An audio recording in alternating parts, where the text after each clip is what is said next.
If you're that guy and you just came off a draw, I think rematching will be the most competitive thing to do as an athlete. With the Jake Paul situation, is like it's a money grab fight. Davis was in a bit of a hole, and he gets an opportunity to fight Jake Paul for $200 million or whatever. I don't mind it at all. As long as Gervonta Davis comes back to the world of boxing after he gets done with this, hey man, you got your money. The fight is getting closer as Jake Paul and Gervonta Davis train hard for their big showdown. Jake is seen working on his power and size while Tank sharpens his speed and knockout shots. Both camps are fully focused, and the tension builds as fans watch how each fighter prepares for one of the most talked about matchups. Yeah, this Santa Cruz I hit the deck. Big down, let it burn, baby, let it burn. Oh. Mind over matter, son. Mind over matter. This is the blues on. Ain't nobody doing no shit like this. Come in the desert. He trying to stay away from the desert. He come in the. Shakur Stevenson shared his thoughts on the trend of unconventional boxing matchups. He stated that fights like Jake Paul versus Gervonta Davis add little value to the sport, whereas a bout between Floyd Mayweather and Mike Tyson holds more significance. In his view, both Mayweather and Tyson are legends with established legacies, so stepping back into the ring for money shouldn't be seen as harmful to boxing. Stevenson emphasized that such events evoke nostalgia for fans and don't undermine the sport like celebrity-style exhibitions do. I mean, I feel like in Floyd and Tyson's situation is different than Jake Paul and Buddy. I feel like with Floyd and Tyson, it's like, okay, y'all deserve it. Y'all legends, y'all paid homage, y'all did the most for the sport of boxing already. So you deserve a big payday and be cool. I'm cool with it. I like it. But with Jake and Buddy, I feel like Buddy is a participate in the sport of boxing right now, and he just came off a draw his last fight. So if you're a real champion and top level guy that you say you are, which I think you are too, I think you're the truth. But if you're that guy and you just came off a draw, I think rematching will be the most competitive thing to do as an athlete. With the Jake Paul situation, is like it's a money grab fight. So to me, it's like some WWE shit. Do you think it helped out? Like, I mean, okay, so he gets this fight with Jake. His value goes up. No, it doesn't. It don't? Not in the sport of boxing. You don't think it may. The demand more because he's, because when we looked at the was a Floyd and. Just hypothetical. We speak hypotheticals at time, right? You go in there and that big ass nigga knock him the fuck out. I'm just saying hypothetical. Go in there and knock Tank the fuck out. That big ass nigga being Jake Paul. Yes. Okay, just knock him the fuck out. Because he's bigger than him. Yeah. For one. By chance, it is a fight. I think the thing is with Buddy and Jake fight, I feel like it's two sides of me with it. Because from a competitive aspect and me being the mentality that I got, I feel as though I probably would have done a rematch. But then from a business aspect, if I would have done the rematch and I did not win the fight, the Jake Paul fight will be a lot less money and a lot less lucrative. So, you think so? From a business aspect, I understand that anybody that with a business mind probably would have took that fight for as much money as it was. So I'm a realist. Like, I ain't gonna just bash, bro. UFC President Dana White delivered a blunt reaction when asked about the proposed clash between Jake Paul and Gervonta Davis. White claimed that very few fans were genuinely excited for the matchup but admitted it could actually help Davis. Davis had been facing a period of public scrutiny and challenges outside the ring, which lowered his momentum. Jake Paul stepped in with a financial offer during this vulnerable time. White pointed out that although the event is being mocked, it could give Davis exposure and earnings when he needs them most. Expanding on his take, White shocked many by declaring that Jake Paul could realistically defeat Gervonta Davis. His reasoning was not based on technical boxing skills but on sheer physicality. White emphasized that Paul has size, strength, and reach advantages, while Davis, though powerful, is much smaller and accustomed to fighting lighter men. For White, the outcome of such a fight would not be about who is the better boxer, but whether Davis could overcome the overwhelming natural attributes that Paul brings into the ring. Not a fight that I'm excited for, at all. I would rather have Gervonta Davis fighting in a real boxing match against the likes of Lamont Roach, Shakur Stevenson, Keyshawn Davis, Emmanuel Navarrete, anybody that is in the 135-pound division and around. That's where I want to see Gervonta Davis fight. However, we live in a world where everybody is trying to do things as big as possible. And the biggest fights possible right now, unfortunately for the sport of boxing, is an exhibition fight between Jake Paul and Gervonta Davis. So, I do like it for this reason, though. I like it because it is allowing Gervonta Davis to have a fight that is going to be big and that the mainstream media is going to have to cover, the mainstream media outside the world of boxing. Gervonta Davis has been, without a doubt, blocked, having venues blocked, having fighters, having other promoters paying fighters away to go different directions from Gervonta Davis. So Gervonta Davis was in a bit of a hole. And he gets an opportunity to fight Jake Paul for $200 million or whatever. I don't mind it at all. As long as Gervonta Davis comes back to the world of boxing after he gets done with this, hey man, you got your money, no worries. But you gotta love Dana White having the audacity to... Former world champion Paulie Malignaggi shared his thoughts on the idea of Terence Crawford facing Jake Paul. While he praised Crawford as an elite fighter with one of the best skill sets in modern boxing, he warned that size differences can sometimes outweigh technical skill. Malignaggi noted that history shows smaller champions often struggle when moving up significantly in weight. He stressed that Jake Paul's natural size and raw punching power could pose serious problems for Crawford despite his superior technique. For Malignaggi, the concern isn't talent but physical limits. Boxing remains a sport where size, strength, and durability matter, and even a sharp, adaptable fighter like Crawford could face extreme risk against a much larger opponent, proving that skill alone cannot overcome size disadvantages. I don't care if he's much smaller. I think Jake Paul has sort of plateaued as far as where his boxing is concerned. It's rather low level. Yeah. He's big, he's physical, he's strong, he can hit. So there is that risk. Davis, at lightweight, you're in a moment where it's too physical for you. You can clinch. Against the heavyweight, where you clinching? You ain't getting out of that corner just clinching anymore if you run out of space. You know what I mean? So it's interesting. But Davis, listen. There's a lot of talking points that I'm sure we'll get into when this gets closer to the fight. Davis can still punch at lightweight. Can he drop a heavyweight?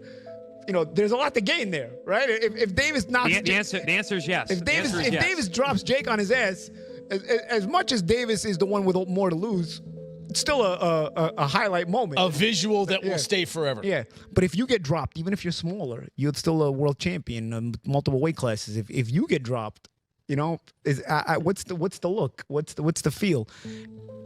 On the inside, as boxers, me and Chris Algieri, the champ, even you, Jimmy, you have fight experience, so we know that the risk is a big guy that big hits you. You're probably going down if you're a small guy if he hits you clean. So we know the risk, but how does it look to the public eye who don't understand that? You know what I mean? The public. So there is a lot to lose, though. There's a bit to gain. I wouldn't necessarily have an issue with this had Davis's career arc been one that benefited boxing. Davis was manufactured and put into a position where he's supposed to benefit boxing, and I don't think he has. I think he's hurt boxing. So by giving him this reward, analysts revealed that organizers had to make a major change when the originally chosen venue declined to host the highly publicized matchup. Local officials reportedly dismissed it as more of a circus than a legitimate sporting contest, leading to a refusal to approve. This surprised many, as the initial location was considered ideal for attracting a large crowd and generating revenue. Rather than delaying or canceling the fight, promoters quickly secured an alternative venue willing to host the event, ensuring it would proceed as planned.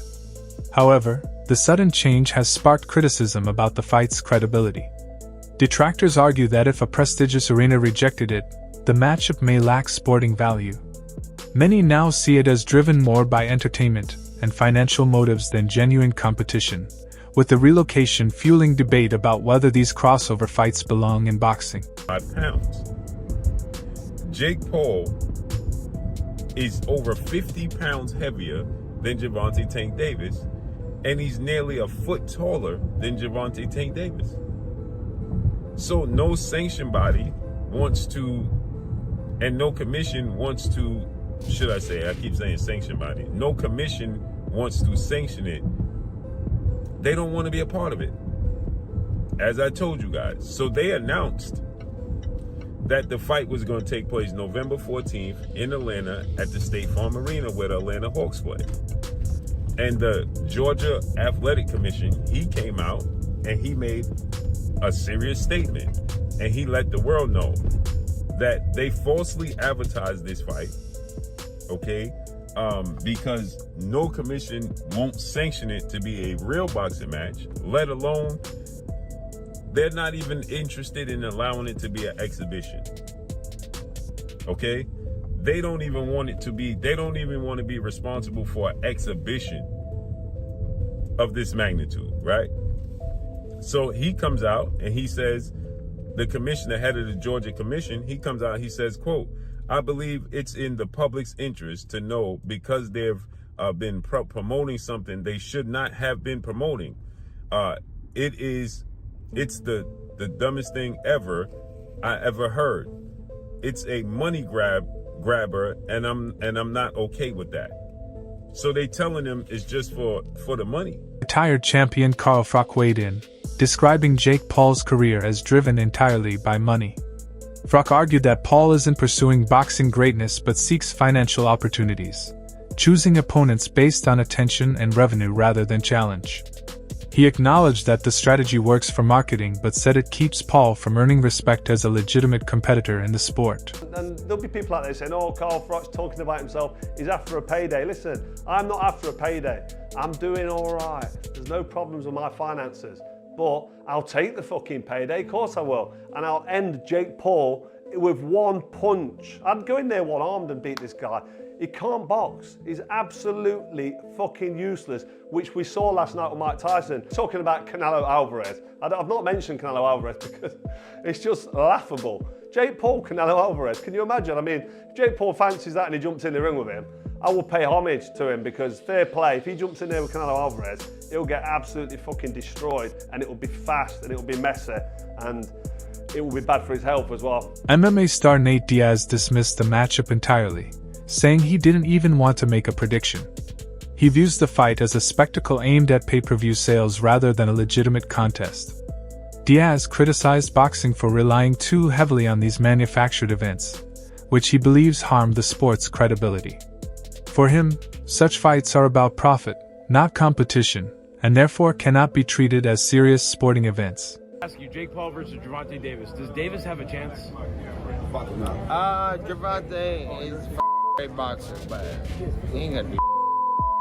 So you got Jake Paul by knockout, or? No, I don't got anybody, but I don't think. He's just too small. It just. I don't want to beat up somebody that small. I don't want to, you know what I'm saying? What do you think of the fight? I don't want to lose to somebody that. There's no point in the fight. It's a great fight, actually. I'm not hating on the fight, but I think. My thoughts on it is let's watch and see what happens. Ryan Garcia said that boxing's turning into WWE. Yeah, with that type of matchup. What do you agree? Last thing, White House card, like he said, you want Conor McGregor? Yeah, but the whole thing's on WWE. So right. It's like, at least that's happening and getting something to talk about, something to watch. And one of the most debated aspects of the proposed Jake Paul versus Gervonta Davis matchup is the significant difference in their size and physical attributes. Jake Paul, who has faced larger opponents and naturally carries more weight, holds a clear advantage in height, reach, and overall frame. In contrast, Gervonta Davis, a 5'5" fighter usually competing around 130 pounds, thrives in divisions where his explosiveness and punching power make him a feared opponent. Against similarly built fighters, Davis's ability to close the distance and deliver fight-ending shots has been his key strength. However, facing someone as large and imposing as Paul raises questions about whether his power can level the playing field. Analysts worry Davis might struggle to get inside without taking punishing shots from the bigger Paul, whose size lets him control range more effectively. The debate centers on whether skill and speed can overcome such a massive physical disadvantage. While some fans see Davis's explosiveness as an advantage, many argue that the size gap could make the fight far more dangerous than competitive. Justifiable reason you ruin your legacy against a guy like Jake Paul. And yes, I do think Jake Paul is going to win. Tank Davis is a much better boxer and has crazy power, but he's 5'5", 130. That power is not going to carry over against someone who is 6'1", 210. And it's not like Jake is bad. Yes, his fights are boring. He says he's going to step in the ring and sleep his opponents, but the only people who end up sleeping are the audience. Mike Tyson fight. But at the end of the day, he's a big guy with power who's training boxing full time, and he has beaten some legitimate competition. Woodley, Nate Diaz, Anderson Silva, Mike Perry had a competitive fight with Tommy Fury, but it's crazy how particular Jake has to be when selecting his opponents. They have to have enough clout to be interesting, enough skill to be taken seriously as a threat, but at the same time have clear weaknesses and disadvantages that Jake and his team can exploit to win. Now that he's fighting an elite boxer, he has to fight someone 7 weight classes down. I mean, Tank could win if he makes Jake do a very aggressive weight cut, but I just don't see that happening. I got Jake by 3rd round TKO. He should put me on the co-main event and allow me to fight Francis Ngannou. Fans and analysts have voiced frustration over the rise of unusual fights dominating headlines. The proposed Jake Paul vs. Davis matchup exemplifies this trend. Rather than focusing on contests that crown champions or settle rivalries, promoters increasingly push spectacles that blur the line between sport and entertainment. Critics argue this shift undermines boxing's tradition and disappoints purists, who expect competitive matchups that highlight the best talent instead of events driven solely by media attention. November 15th, in Atlanta, Georgia, live on Netflix. And this is crazy for multiple reasons. One, they have a huge size difference. Tank Davis, he's a lightweight, normally fights at 135 pounds. And Jake Paul, he's a cruiserweight, usually fights at 200 pounds. So there's a good 60 to 65 pound difference here. It could also mean that Tank Davis is no longer interested in competing for titles anymore and is cashing out of boxing.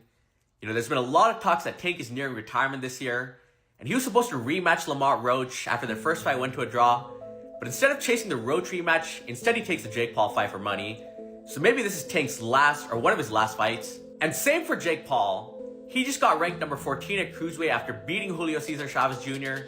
So he's supposed to be fighting other ranked contenders or top guys at cruiserweight, but instead he's taking a money fight. But I do expect these two to go after each other. Even though it is an exhibition, I don't think it'll just be some boring sparring match. I do think they'll try a decent amount. But Tank, obviously, he's a lot more skilled. Jake, he has a lot more size. An analyst on the rise of the Paul brothers noted that their strategy revolves around maximizing attention. He explained that Logan and Jake ignore critics, as every controversy only drives more interest. Whether praised or mocked, they dominate conversation through polarizing events. In this context, their choice of opponents is less about boxing accomplishments and more about creating headlines. Their ability to stay in the spotlight, he added, is what ensures their continued presence in the sport despite fan disapproval. Blockbuster events. They don't look at them as sporting events. They look at them as spectacle. I mean, Logan's in the fucking WWE, for God's sake. That's the way they look at it. And that's the way Jake looks at these kind of events. He does, because he's fighting Gervonta Davis. Into any sports, hardcore competition, morale, effort, you know, legacy, hierarchy-minded sports person, none of it makes any sense.